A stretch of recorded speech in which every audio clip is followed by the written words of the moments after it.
ये सब क्या चल रहा है? हाँ? दिल तुमने मुझे पीछे छोड़ दिया। आप तो डिटेक्टिव है ना, तो फिर से इंडिया पावर वाला गाना गाकर सब कुछ ठीक कर दीजिए। चलो मिलकर इंडिया पावर गाना गाते हैं। बेचारा। आखिर वो कागज है क्या? आप कह रहे थे कि वो ख्वाहिशें पूरी करने वाला कागज है। मुझे ये चाहिए, मुझे वो चाहिए। समंदर की तरह इंसान की चाहतों का कोई अंत नहीं।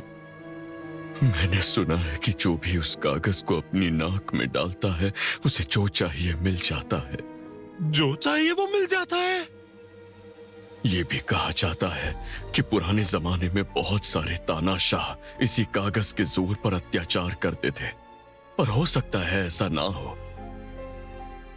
उस कागज को आखिरी बार 35 साल पहले इंडिया में देखा गया था, जब एक हाथी ने सिर्फ अपनी सूंड से एक पूरे गांव को तबाह कर दिया था। इंडिया का हाथी? उस खूबसूरत गांव में केले की खेती हुआ करती थी।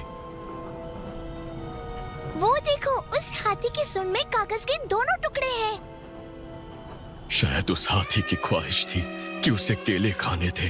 उसकी भूख ने पूरे गांव को बर्बाद कर दिया। तो अब बोचान का क्या होगा? अगर कागज के दोनों टुकड़े उसकी दोनों नासिकाओं में घुस गए तो उस पर पूरी तरह से काबू कर लेंगे और वो एक अत्याचारी राक्षस बन जाएगा। एक दूजे बिना हम न रह सकेंगे, तुम भी मान लो एक साथी है वो।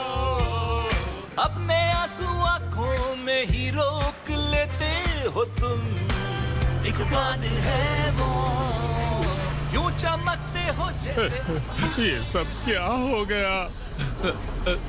मित्सी, जब मैंने पहली बार वो कागज देखा था तब उसे पाने के लिए मेरा दिल बहुत मचल रहा था, लेकिन अब मुझे वो कागज बिल्कुल नहीं चाहिए। अब जब उस कागज को वो लड़का मिल चुका है तो उसे अब किसी और को लुभाने की जरूरत नहीं पड़ेगी।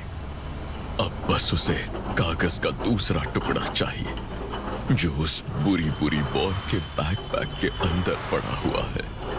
कागज का दूसरा टुकड़ा शिनचैन के पास है? दोनों कागज एक सेट की तरह काम करते हैं। अब उस बहती नाक वाले बच्चे को राक्षस बनने से रोकने के लिए एक ही रास्ता है कि बुरी बुरी बॉय उस कागज को लेकर कहीं दूर भाग जाए। उसे बुरी बुरी बॉय बुलाना बंद करो। शिनचैन मेरा नन्हा सा मुन्ना सा प्यारा सा लाडला सा बेटा है। शिनचैन! देखना है तो दिल खोल के दिखा दूं मैं।